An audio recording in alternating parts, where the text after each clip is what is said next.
Good morning. This is Dr. Bridget Solomba Malewezi. Happy New Year. Greetings from Cholo, which is my home district.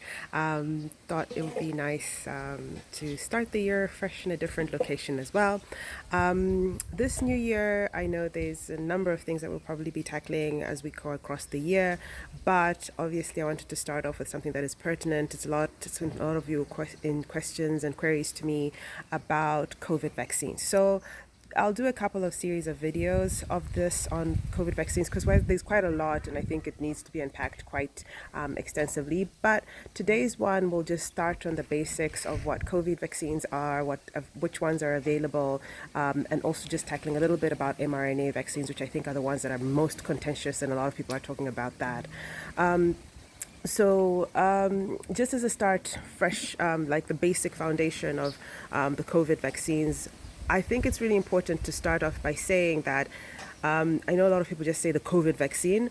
There isn't just one vaccine. There's actually quite a number of them. And I think this is an important foundation to understanding how even us as people who might receive the vaccine are addressing it because there are different types of vaccine, all of them targeting COVID, but there's different types. Currently, we have on the market, at least already being given out to people, citizens across the world, is about 2 or 3 of them, which are ready for they're being mass distributed in Europe, UK, US, and so forth.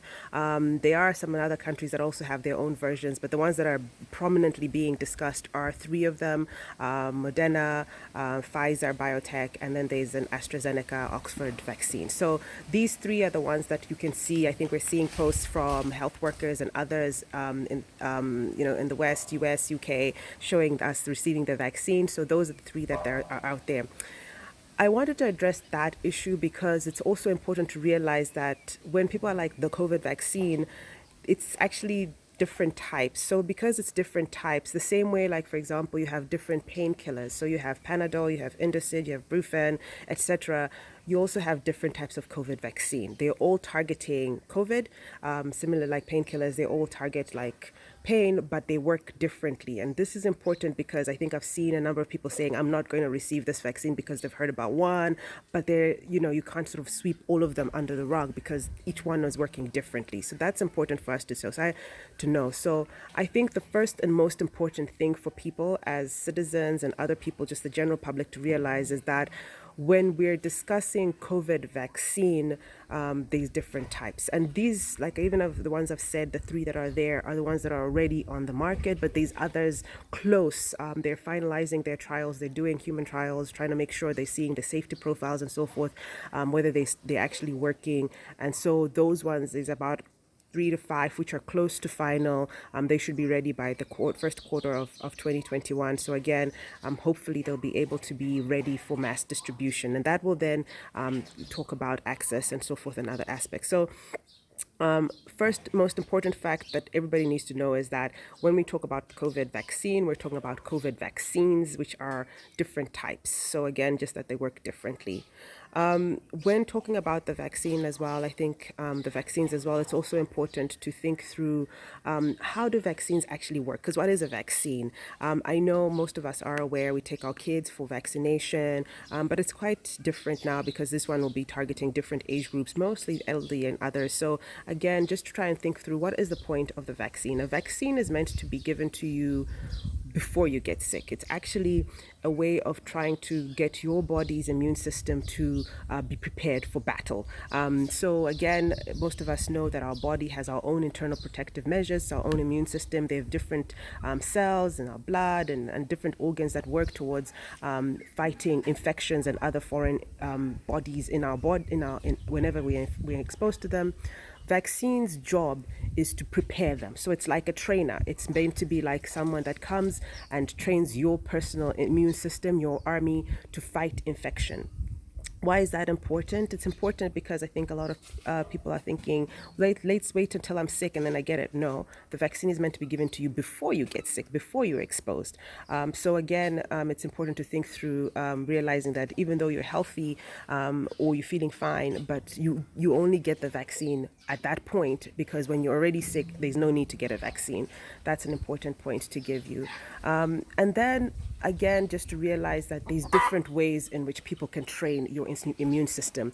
Again, I want to emphasize this because there are different vaccines, and each of these different vaccines are actually working in their own model. So I started talking about, we will talk about the mRNA vaccine.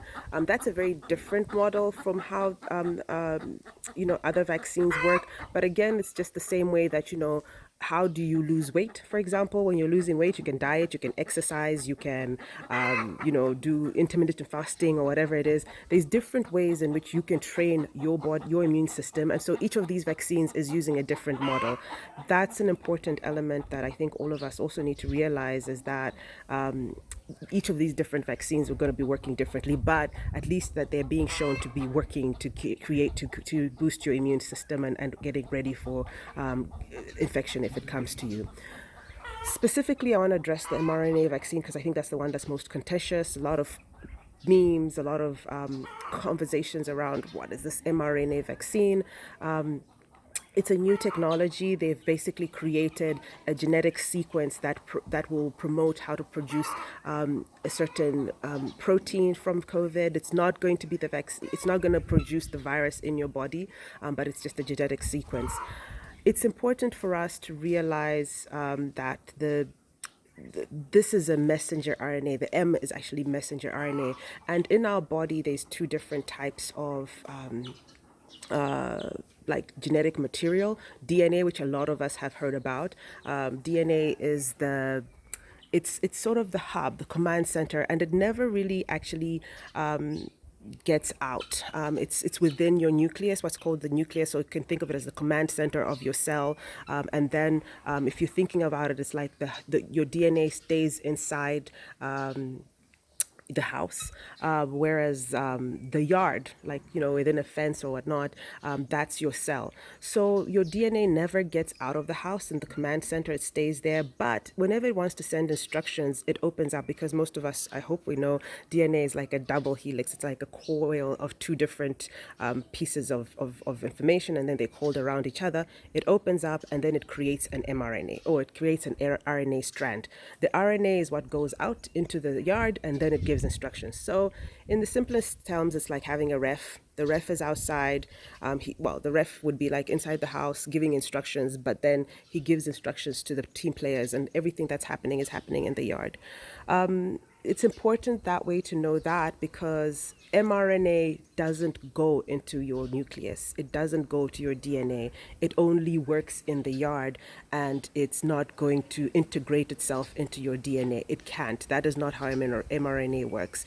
And even our own body, that's how we do anything. DNA just simply sends mRNA, a type of mRNA, to give instructions that do this, do this, do this, and so forth. So there is some fears, and I've heard this from people like, oh, it's going to change our genetic model, it's going to change how we function. That's not true.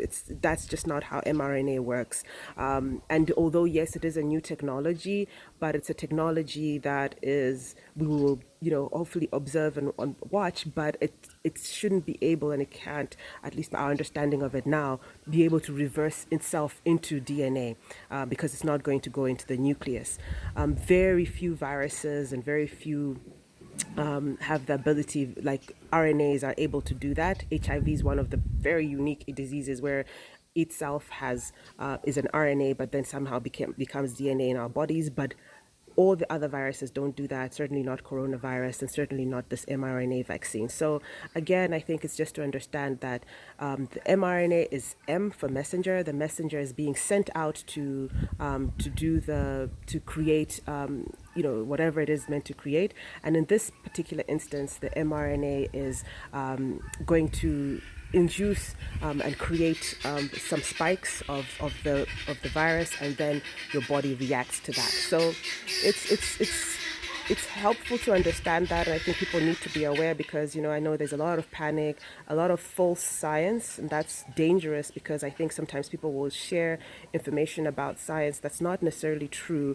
So take time, read about it. It is good to be vigilant, but also to get information from reliable sources, which can give you the information that you can make informed decisions. This has been a very long video, but I hope it's been helpful. Share it, comment about it if you've got any questions. I know that there is another lot of questions I'll do another series again in a couple of days, but hopefully this helps you make some wise decisions about COVID vaccines. Thank you and have a good day.